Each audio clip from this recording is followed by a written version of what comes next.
The BBC presents Jet Morgan in Journey into Space.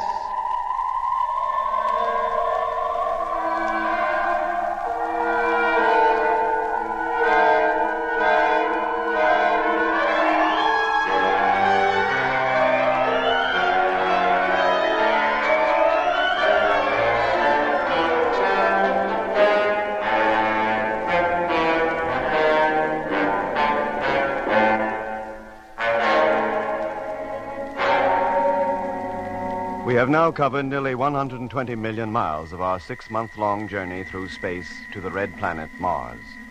A month ago, we passed through a cloud of space debris. Whether it was comet dust, meteors, or merely ionized gas, we don't know. But for 7 hours, all electronic equipment within our ship was completely upset, causing us to lose contact with the rest of the fleet. When at last we were clear, we discovered to our horror that freighter number 6 had disappeared. All efforts to contact her by radio were fruitless, and finally there was nothing for it but to give her up as lost.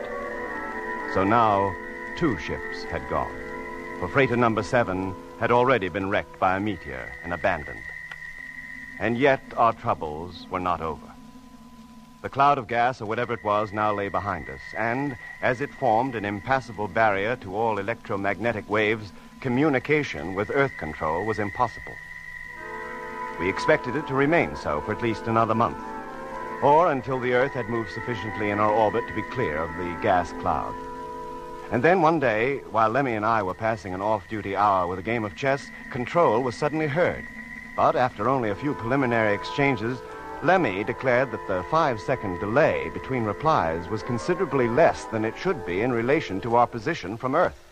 Are you sure? Of course I'm sure. At the times I've spoken to Earth, I reckon I should notice a thing like that, shouldn't I? But if you're right, Lemmy, if the delay was that short, that would put the Earth about a quarter of the distance from us that it should be. That's impossible. Lemmy must have made a mistake. We can soon see. Get them to call you again, Jet. Hello, flagship. Are you ready to take the message? Sorry, Control, didn't hear you. Will you repeat that? 1 second. 2, 3, 4. Control to flagship. Repeat. Are you ready to take the message? Lemmy's right. It was 5 seconds. Sorry, Control. Cannot take message at this moment. We'll call you again in a few minutes. What on earth is going on? The ship must have turned itself round. We're going back home. Oh, turn it up, Lemmy. We're heading for Mars. Correct course, correct position, just as we should be. Then how can you account for that message? There's only one explanation. That can't be Control. What? Then who is it? Search me. I'm no clairvoyant. I'm just a radio operator. If it's not Control, It Lemmy, sounds like them. they must be fairly close to us, somewhere within the region of 500,000 miles. And that's why they sound so strong and clear. We never receive Earth at that strength. Then who can it be? It must be Control. A short delay must be due to some freakish way the wave travels, or something like that. Use your loaf, Mitch. Do me a favour. How could that be? Lots of things can block a radio wave, but nothing can change its speed. Call them up, Jet. Let's take the message at least. Yes, Doc, we can argue about it afterwards. Switch her on, Lemmy. Transmitter on. Hello, Control. Morgan calling. Now ready to receive your message. Go ahead, please. 1, 2, 3, 4. Control to flagship. There, you see. 5 seconds again. Here is your message. Urgent. From Control to Space Fleet for immediate action, by order of Supreme Council, flagship Discovery and remaining 6 freighters are to abandon all attempts to reach Mars and return to Moon Base immediately. Repeat, back? return to Moon Base immediately. End of message. Hello. Hello, Control. Morgan speaking. Are you crazy? We're nearly halfway there. What are the reasons for turning back? There can't possibly be any. Emergency operation, Plan B, to be put into effect immediately. Plan B? Yeah, complete turnaround. Return to base, regardless of what we think our chances are. Plan A would give us some choice in the matter. If I thought it safe to go on, we'd go on. But if Control order Plan B, I've no choice. Even if we were about to touch down on Mars, we'd have to turn back. They can't expect us to abandon the whole project without giving us some valid reason for doing so. You know the golden rule on this trip, Mitch. Carry out the order first and ask questions afterwards. Yeah, Jet, in an emergency, but what emergency is there now? Now, this is where I intend to break the golden rule and ask them. Hello, Control. Morgan calling. Have received your message, but am at a loss to understand it. Expedition is going well. Can you give us your reasons for ordering Plan B? If Winch will give that order, he'll be hopping mad at you questioning it. No madder than I am at his giving it. Your message received. Emergency operation Plan B to be carried out at once. There, what did I tell you? Orders must be carried out without question at all times. Yes, but... Here. What did he say? Orders must be carried out without question at all times. Control has never used that expression before. And it's not the first time we've heard it. Whitaker often used that phrase. Yes, Whitaker. But that's the voice of Control. I'd know it anywhere. Well, it certainly sounded like Control. Lemmy, turn back that tape. How far? To the part when Control first called us. Right. What do you intend doing, Jet? Listen to it all again. She's set, Jet. You ready? Yes, Lemmy, go ahead. Hello, Space Fleet. Control calling. Control calling Flagship Discovery. Trying to contact you. Come in, please. Well, what do you think, gentlemen? Control. No doubt about it. I'd stake my life on it. Keep going, Lemmy. Hello, Discovery. Control calling. Have urgent message for you. When can you take it? That's Control, too. Control to Discovery. Message will be transmitted in 1 minute. Stand by, please. I tell you, I'd know that accent anywhere. Hello, Flagship. Are you ready to take the message? Repeat, are you ready to take the message? It sounds like Control all right, but it still doesn't explain why the time lag between replies is so short. Quiet, Lemmy. The emergency message is coming up next. Control to Flagship. Here is your message. Urgent. Here. Oh, blimey, why didn't I think of it before? Quiet, Lemmy. For immediate action, by order of Supreme Council, Flagship Discovery and remaining 6 freighters are to abandon all attempts to reach Mars and return to Moon Base immediately. That's not the same voice. Return to Moon Almost, Base but not quite. immediately. When the actual message came, a new voice took over. Yeah, and what I was about to Play say... it again, Lemmy. Yes, Jet. Here it comes. Control to Flagship. Here is your message. Urgent. Now listen, From carefully. Control to Space Fleet for immediate action, by order of Supreme Council... It is a different Flagship voice. Discovery In all the and excitement of being remaining told to 6 turn back, we freighters didn't notice it. are to And if you'll just let me abandon get all one word in attempts to edgeways, reach there's Mars. another thing. What's that, Lemmy? The freighters, he said the flagship and the Return to remaining Moon 6 Base freighters was to immediately. turn back. Well, there are only 6. But Earth doesn't know that. So far as I know, we've lost only one, number 7. Yes, you're right. We lost number 6 while we was passing through that cloud of ionized gas or whatever it was. And we lost all contact with Earth at the same time, and we haven't re-established it since. Yeah. Lemmy, can you get a bearing on that signal? Yes, if you keep him talking long enough. All right, get ready to do it. I'll call him up. Yes, mate. Hello, Control. Flagship calling. Have message for you. Can you take it, please? You all set, Lemmy? All set. Hello, Flagship. Receiving you loud and clear. Ready to take your message. That's Control's voice again. Did you get the bearing, Lemmy? Not quite. Hello, Control. Sorry, didn't get that. Would you repeat your call, please? Should line up on him this time. Hello, Flagship. Receiving you loud and clear. Ready to take your message. Right. Got it. Hello, Control. Here is my message. Have received your signal regarding the operation of Plan B. Will now consider it and call you back in a few minutes. What is the bearing, Lemmy? 1 degree to starboard. Azimuth reading. Altitude nil. Depth nil. He's almost right slap in front of us, whoever it is. That's it, then. It can't be Control. If it were, he'd be behind us. Hello, Discovery.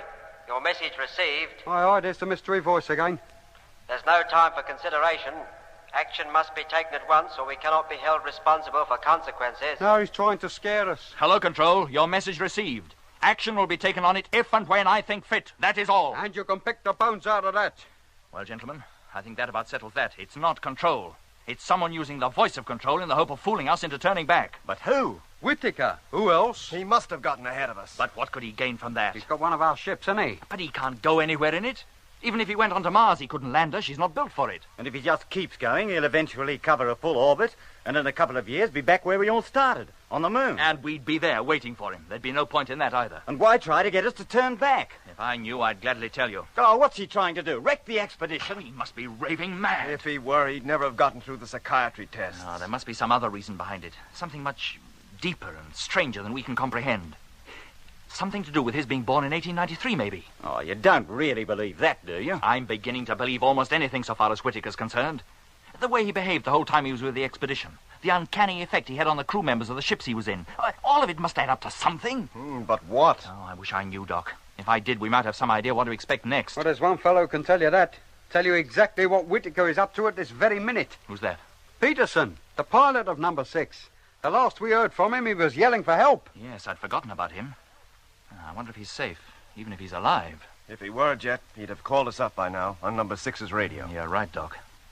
You mean you count him as dead, then? Not necessarily, Lemmy, but if Whitaker is as crazy as he appears to be, we can't hold out much hope. Blimey. Look, Lemmy, keep a constant listening watch on Control's frequency. If anything comes through, call me immediately. Right. But first, get me Frank Rogers of number 2 on the ship-to-ship system. Yes, mate. Rogers? What for, Jet? He spent more time with Whitaker than anybody. I want to get him over here and talk to him.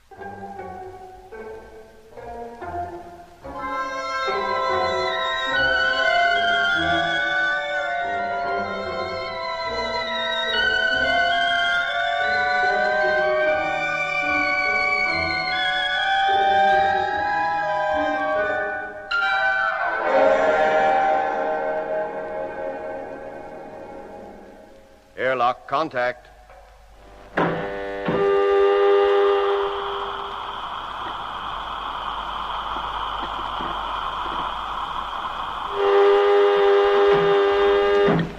Air pressure, maximum. Okay, Doc. Open her up. Hatch opening.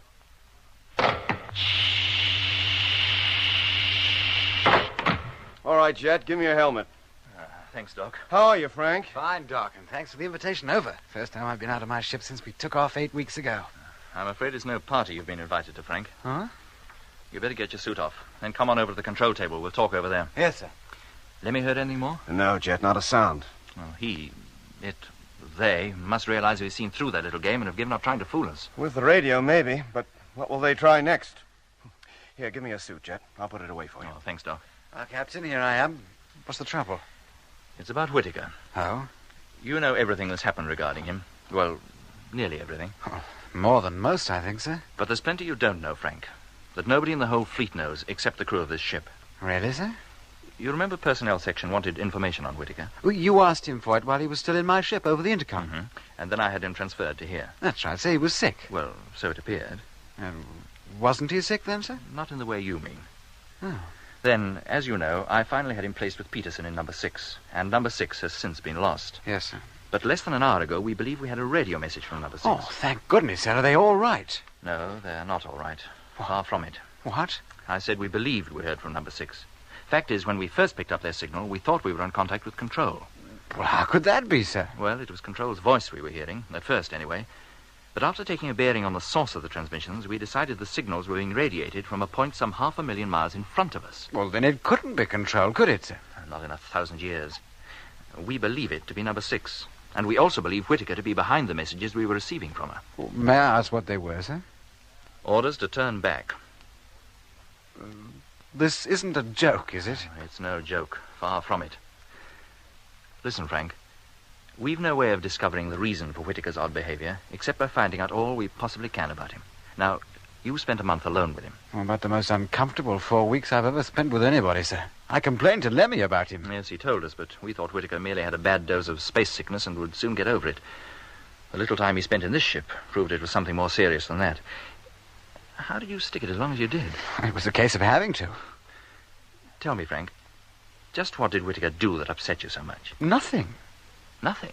I mean, it was his doing nothing that upset me. He wouldn't talk unless it was necessary. But what did he do in his spare time? Or just lay on his bunk. That all? Well, unless anything came through on the radio, then he'd be up on his feet in a flash, listening, as though the message were for him personally. Oh, that doesn't give us much to go on, Frank. Was there nothing else? Well, if there was, it must have happened while I was asleep. And that wasn't often. Oh, why not? I was scared to. Why? Well, I had such fantastic, horrible dreams. What about? I can't remember. I seemed to forget them as soon as I woke up. And believe me, Jet, I woke up in a cold sweat at least a dozen times. Uh-huh. But as soon as Whitaker left the ship, you slept soundly. Yes. I can't tell you how grateful I was when you decided to have him transferred. He affected Lemmy in the same way, but not so strongly. Had Lemmy been alone with him, it might have been a different story. It might at that. Look, Frank, you really haven't told me anything I don't know already. There really isn't anything more to tell. Oh, except one thing. Yes? He was always asking if he could take my radio watch. Oh, and did you let him? No, it's against regulations, except for emergency. Quite right. It was rather an odd request from a fellow who was always telling me that orders should be obeyed without question at all times. Seems to be his favorite phrase. And when he did get to the radio, was there anything odd about the way he carried on then? Only once that I'm aware of. What happened? Well, I came out of the cargo hatch after a routine check and found him tuned into Control and listening into the messages being passed between this ship and base. Oh? Had he been ordered to listen on Control's frequency? No, we were supposed to be on the ship-to-ship wavelength.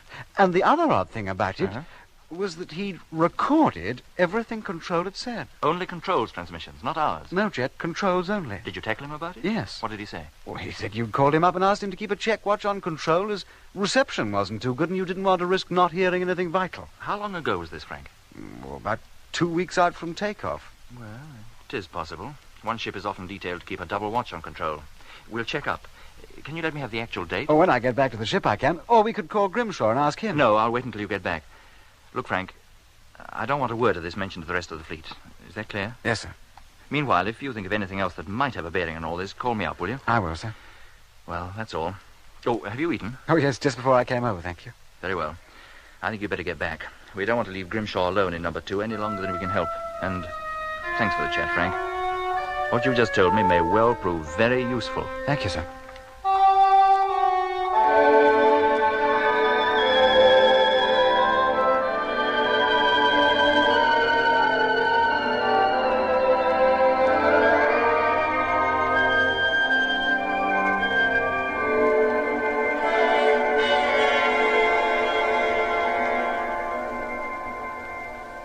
Flagship, freighter number 2 calling Discovery. Hello, number 2, receiving you loud and clear. What's cooking, Frank? I'd like to speak to Jet, please, Lemmy. Hold on a minute, mate. I'll call him. Hey, Jet, number 2 wants you. Coming.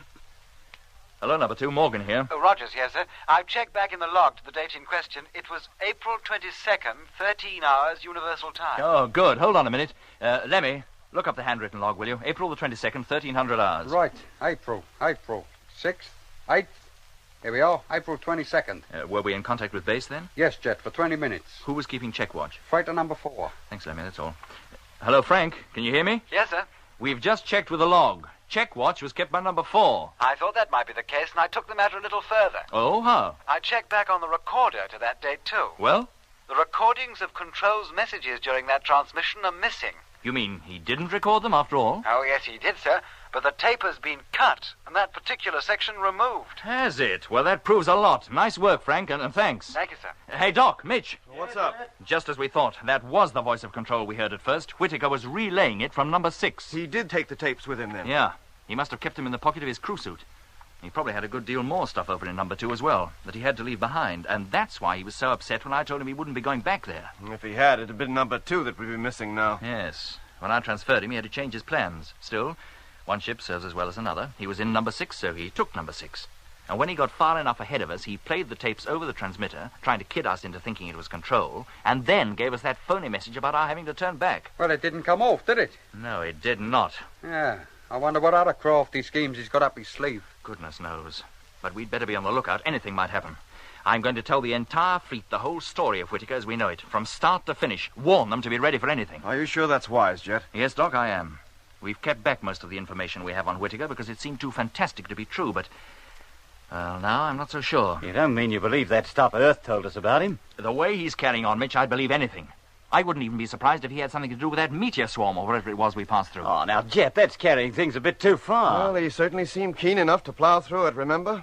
He was the only one who was. Of course he was keen. It was only when we got into the thick of it and lost all contact with him that he was able to make off with number 6. Only then could he put his scheme into action. And what scheme? The scheme to get us to turn back, Mitch. Jet, I think you're letting 1 or 2 freak radio transmissions and a couple of coincidences make you lose your sense of proportion. The arm of coincidence isn't that long, Mitch. Not where Whitaker's concerned. If you ask me, the reason why that meteor swarm, or whatever it was, always remained in our path no matter what evasive action we took, was because that's what it was supposed to do. It was put up as a barrier, a means of scaring us into turning back. Oh, come on. And when we didn't, when we decided to plow straight through it, then other plans were put into action. Who by? How should I know?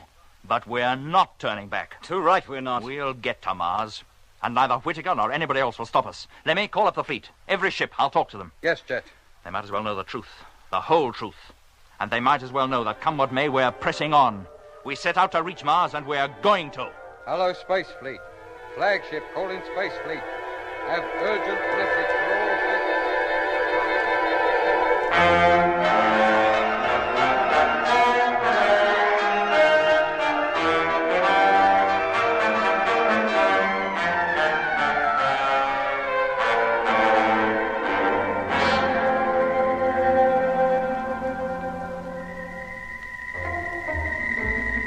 Not one man protested when told that, in spite of everything, we would continue our journey towards the Red Planet according to schedule. In fact, I'm pretty sure the protests would have come had Jet told them otherwise. Every ship was now put on a rota to keep watch on Control's frequency, to report to Discovery the moment anything was heard, whether the call was thought to be a spurious one from the missing number 6 or a genuine one from Control itself. But, in spite of the constant watches, no contact was made with anybody outside the fleet. Another 2 weeks went by, 2 uneventful weeks, during which time we covered another 10 million miles, bringing our total since takeoff to 129 million. We were rapidly approaching the halfway mark. The fleet still kept perfect formation. And still, there was the large gap between freighter ships 5 and 8, marking the places that should have been occupied by the ill-fated numbers 6 and 7. We were traveling at something over 30,000 miles an hour, but to all appearances, the fleet hung motionless in the star-studded, velvet black sky. Occasionally, we took a look at Mars, which was getting close enough for us to be able to identify it as a disk, even with the naked eye. The Earth, on the other hand, was ever decreasing in size, and it became more and more difficult to pick out the familiar features of its surface, even with the little navigational telescope. For 19 days, nothing untoward was noted in the log, and then Lemmy, who, for the sake of a change, had taken over radar watch for a spell, had something to report. What is it, Lemmy? Something's out in front of us, getting a signal on the screen. What? There. Can you see it? Yeah, I can. Well, what is it? How should I know? It isn't very large. Minute sizes go out here. Hey, Jet! Coming. Now, what's the trouble? The radar, it's detected something straight ahead. How far ahead? I don't know. I haven't calculated. Then you'd better. Find out its distance from us and its size. No, look, on second thoughts, you better get over to the radio. Oh, do me a favor. Don't you trust me with this thing? Yes, Lemmy, but I want you to call up freighters 2 and 4. Tell them to keep watch, too. And let me have the reports on the object as soon as possible. Yes, Jet. What do you think it is, Midge? Haven't the least idea. Not at this stage. But it's not another meteor swarm. That's certain. Estimated distance. The object's still too far off to estimate size. Thank you, number 2. Be glad of another report as soon as you can manage it. Jet? Yes, Lemmy? Third report from number 2. I'll get it, Jet. Thanks, Doc. Is this the only one, Lemmy? For the moment, Doc, yes. Expecting a further report from number 4 in 10 minutes. Right. Here you are, Jet. And what's it say? Estimated distance, 4,000 miles. 4,000? Then we're still overtaking it at the same speed, at roughly 1,000 miles an hour. That'd put the object's speed at approximately 29,000. 1,000 miles an hour slower than ours. Get over to the telescope, Mitch. See if you can detect that thing yet. Sure. How about the televiewer, Jet? Shall I try to get it on that? If you like, Doc, but I think it's too small for you to pick up at this distance. Well, no harm in trying anyway. I'll give you a call if I see anything.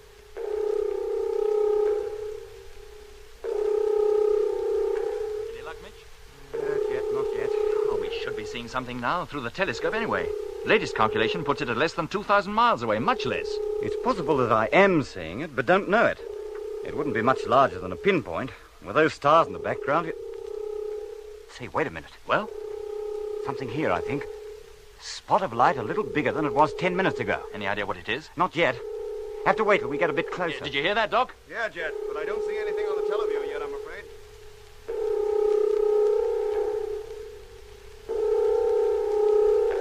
No doubt about it now, Jet. It's there, all right. And getting larger every minute. Let me take a look. Sure, it's right in the center. A white disc. Yes, I see it. More than a disc, Mitch. It's definitely globe-shaped, with the sun lighting up a good 2/3 of it. Eh? I didn't notice that. Well, look again. I think you'll find it so.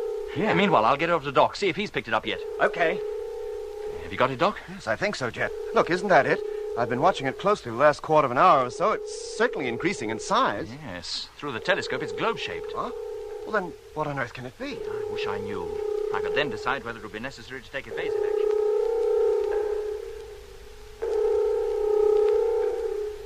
Estimated distance now 1,200 miles. Object globular in shape. Diameter difficult to ascertain at this distance. Thank you, number 4. I wouldn't let its diameter worry you. Another hour and you'll be able to put a tape measure around it. Here you are, Jet. 5th report from number 4. Thanks, Lemmy. Struth, I know what this is. Eh? It's a ship. What? Yeah, Jet. A spaceship. Hey? One of ours. Are you sure? Well, of course I'm sure. The reason it looks globular in shape is that its cabin is facing us, so that the rest of the structure is blocked out. Let me get at that telescope. It's all yours. Yes, Mitch, you're right. She's still very small, but no other object in the heavens could look like that. Yeah, and we're overtaking it rapidly. In an hour or so, we'll be passing her. I'll say we will at 1,000 miles an hour. Yeah, not if we slow down. We could drop down to her speed and coast alongside her. What, the whole fleet?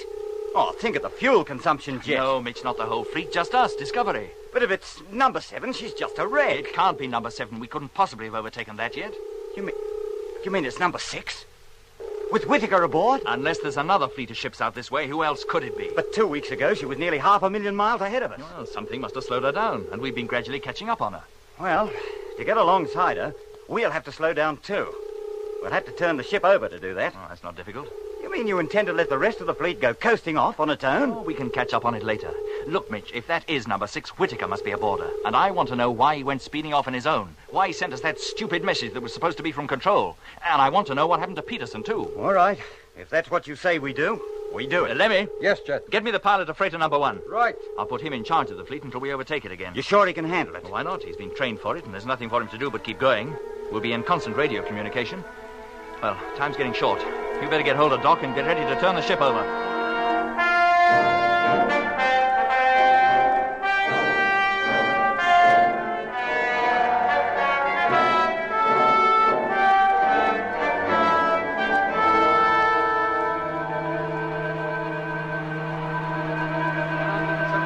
Degrees.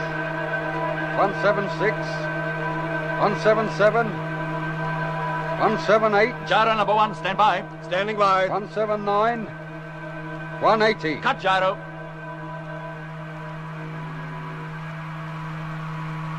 Gyro cut. 180 degrees. Steady as she goes. Stand by to fire motor. All set. Teleview, stern view on.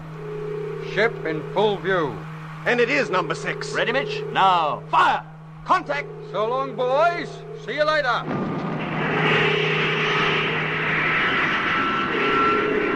Deceleration, 100, 200, 300.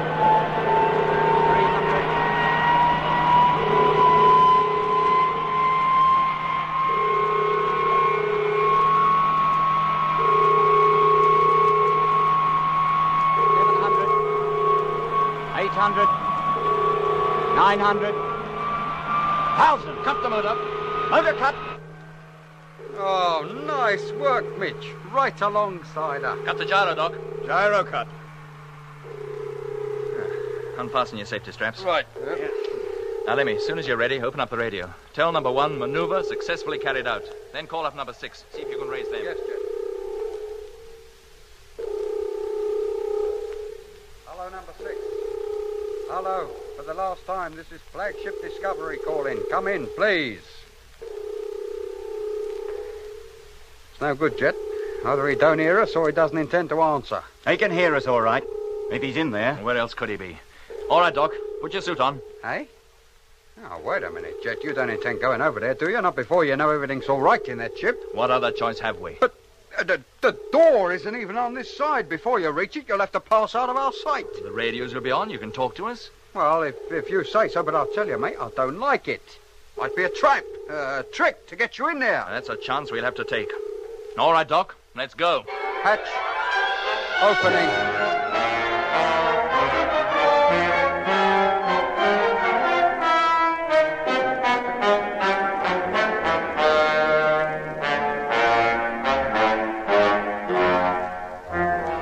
You've been listening to Episode 6 of Journey into Space, with Andrew Folds as Jet Morgan, David Kossoff as Lemmy, Guy Kingsley Pointer as Doc, Bruce Beebe as Mitch, and with David Jacobs and Anthony Marriott.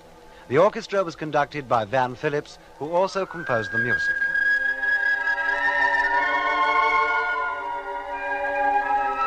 Journey into Space is written by Charles Chilton and produced by him in the London studios of the BBC.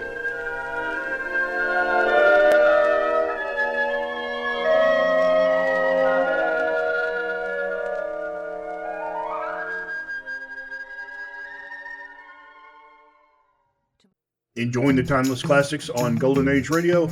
If you're loving the nostalgia and captivating stories, consider supporting our channel with a tip. Your generosity helps us continue bringing you the best of vintage radio entertainment. Simply click on the link in the description. Thank you for being part of our community. Lost in Brazil invites you on an unforgettable journey where every moment is an adventure waiting to be discovered. Join us as we uncover the soul of Brazil, one incredible experience at a time. Click on the link in the description and embark on the ultimate Brazilian odyssey. You have been listening to Golden Age Radio, rumble.com/C/GAR, brought to you by G3PL.com. Don't forget to subscribe for more videos.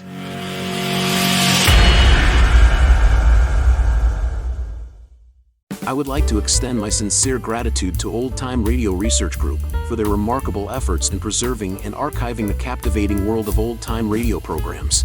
Their dedication to safeguarding these precious audio gems ensures that future generations can relish the enchanting stories, music, and entertainment of the past.